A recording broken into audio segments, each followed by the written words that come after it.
Hi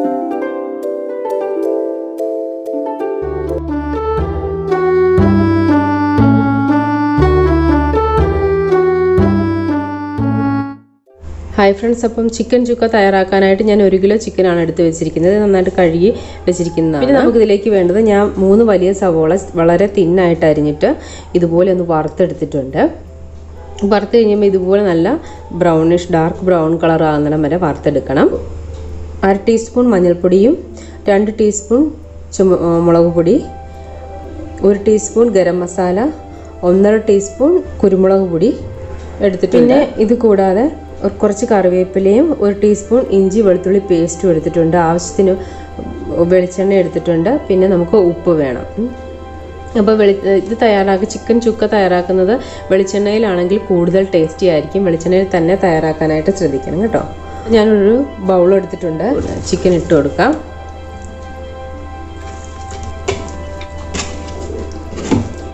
ഇനി നമുക്കിതിലേക്ക് പൊടികൾ ഇട്ട് കൊടുക്കാം. മഞ്ഞൾപ്പൊടി ഇട്ട് കൊടുക്കാം. നമ്മൾ എടുത്ത് വെച്ചിരിക്കുന്ന പൊടികളെല്ലാം കറക്റ്റ് അളവിലെടുത്തിരിക്കുന്നതാണ്. അപ്പോൾ അത് ഫുള്ളായിട്ട് നമുക്ക് ഇട്ട് കൊടുക്കാം കേട്ടോ. അപ്പം മഞ്ഞൾപ്പൊടിയും മുളക് പൊടി ഇട്ട് കൊടുത്തിട്ടുണ്ട്. ഇനി ഗരം മസാലയും കുരുമുളക് പൊടിയും, കറിവേപ്പില ഇട്ട് കൊടുക്കാം, ഇഞ്ചി വെളുത്തുള്ളി പേസ്റ്റ്, ഉപ്പ് കുറച്ചിട്ട് കൊടുക്കുക. പിന്നീട് നമുക്ക് വേണമെന്നുണ്ടെങ്കിൽ ടേസ്റ്റ് നോക്കിയതിന് ശേഷം ചേർക്കാം. ഇനി നമുക്കിതിലേക്ക് വെളിച്ചെണ്ണ ഒഴിച്ചു കൊടുക്കണം. അപ്പോൾ ഞാനിതിലേക്ക് 5 ടീസ്പൂൺ വെളിച്ചെണ്ണയാണ് ഒഴിച്ചു കൊടുക്കുന്നത്.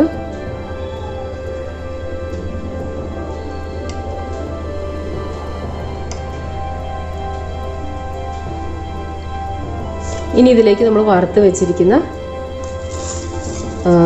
സവോളയും കൂടെ ചേർക്കാം. ഇനി നമുക്കിത് നന്നായിട്ട് കൈകൊണ്ടൊന്ന് തിരുമ്മി യോജിപ്പിക്കാം. നന്നായിട്ട് തന്നെ തിരുമ്മി യോജിപ്പിക്കണം കേട്ടോ. ഇതിപ്പം ഞാൻ നന്നായിട്ട് മിക്സ് ചെയ്ത് വെച്ചിട്ടുണ്ട്. ഇപ്പം തന്നെ നല്ല സ്മെല്ല് വരുന്നുണ്ട്. നമ്മൾ ഓൾറെഡി വെളിച്ചെണ്ണ ഒഴിച്ചു. അതുപോലെ തന്നെ ഈ സവോളയൊക്കെ വറുത്ത് ചേർത്തിരിക്കുന്നത് കാരണം ഒരു അടിപൊളി സ്മെല്ലാണ്. നിങ്ങളിതൊന്ന് ട്രൈ ചെയ്ത് നോക്കുമ്പോഴേ നിങ്ങൾക്ക് മനസ്സിലാവും. അപ്പോൾ നമുക്കിനി ഇത് അരമണിക്കൂർ റെസ്റ്റ് ചെയ്യാൻ വെക്കാം. നന്നായിട്ട് അടച്ച് വെക്കുക. ഇപ്പോൾ അരമണിക്കൂർ കഴിഞ്ഞിട്ടുണ്ട്. ഇനി നമുക്കിത് ഓപ്പൺ ചെയ്യാം. അപ്പോൾ ഞാനൊരു പാൻ അടുപ്പത്ത് വെച്ചിട്ടുണ്ട്. ഈ പാനിലാണ് ഞാൻ ഈ സവോള വറുത്തെടുത്തത്. അപ്പോൾ അതിൽ കുറച്ച് ഓയിലുണ്ട്. അപ്പോൾ നമുക്ക് ശരിക്കും പറഞ്ഞാൽ ഈ ചിക്കൻ ചുക്ക തയ്യാറാക്കുമ്പോൾ ഇനി നമുക്ക് വേറെ ഓയിൽ ആഡ് ചെയ്യേണ്ട കാര്യമില്ല. കാരണം ചിക്കനിൽ നമ്മൾ നന്നായിട്ട് ഓയിൽ ആവശ്യത്തിന് ആഡ് ചെയ്തിട്ടുണ്ട്. അതുപോലെ തന്നെ നമ്മൾ സവോള വറുത്തെടുത്തതും ഓയിലിൽ തന്നെയാണ്. അതുകൊണ്ട് തന്നെ നമുക്ക് വേണമെങ്കിൽ ആ പാനിൽ ഒരു ശകലം ഒന്ന് ഓയിൽ തടവി കൊടുത്താൽ മതി. ഇല്ലെന്നുണ്ടെങ്കിലും കുഴപ്പമില്ല.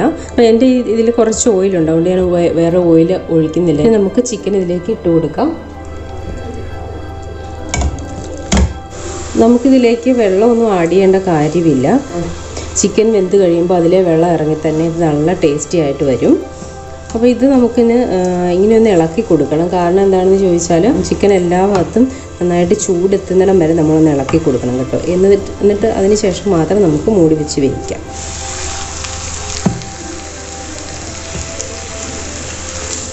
ഇനി നമുക്കിത് അടച്ച് വയ്ക്കാം. മീഡിയം ഫ്ലെയിമിലിട്ടാണ് നമ്മളിത് കുക്ക് ചെയ്യേണ്ടത്. ഇടയ്ക്കിത് ഇളക്കി കൊടുത്തുകൊണ്ടിരിക്കണം.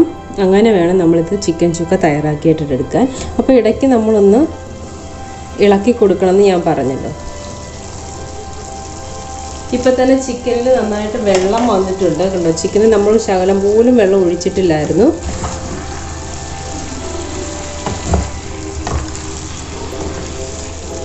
ഇനി അടച്ചു വയ്ക്കാം. ഇപ്പം നമ്മൾ മുമ്പ് തുറന്ന് നോക്കിയതിനേക്കാളും കൂടുതൽ വെള്ളം വന്നു. ചിക്കൻ വെന്ത് തുടങ്ങിയിട്ടുണ്ട്. നമുക്ക് ഗ്രേവി വേണ്ടവർക്ക് ഈ ഒരു കൺസിസ്റ്റൻസിയിൽ നമുക്ക് വയ്ക്കാം.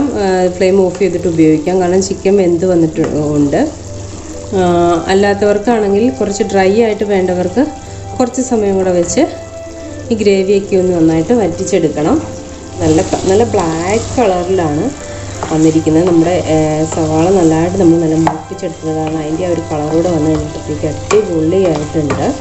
അപ്പോൾ നമ്മൾ ഇതുപോലെ ഒന്ന് ട്രൈ ചെയ്ത് എല്ലാവരും നോക്കുക. അപ്പോൾ നമ്മുടെ കറി ഇവിടെ റെഡി ആയിട്ടുണ്ട്. ഒരുപാട് ഗ്രേവി വെക്കുന്നില്ല, എന്നാൽ ഒരുപാട് ഡ്രൈയും ആക്കുന്നില്ല.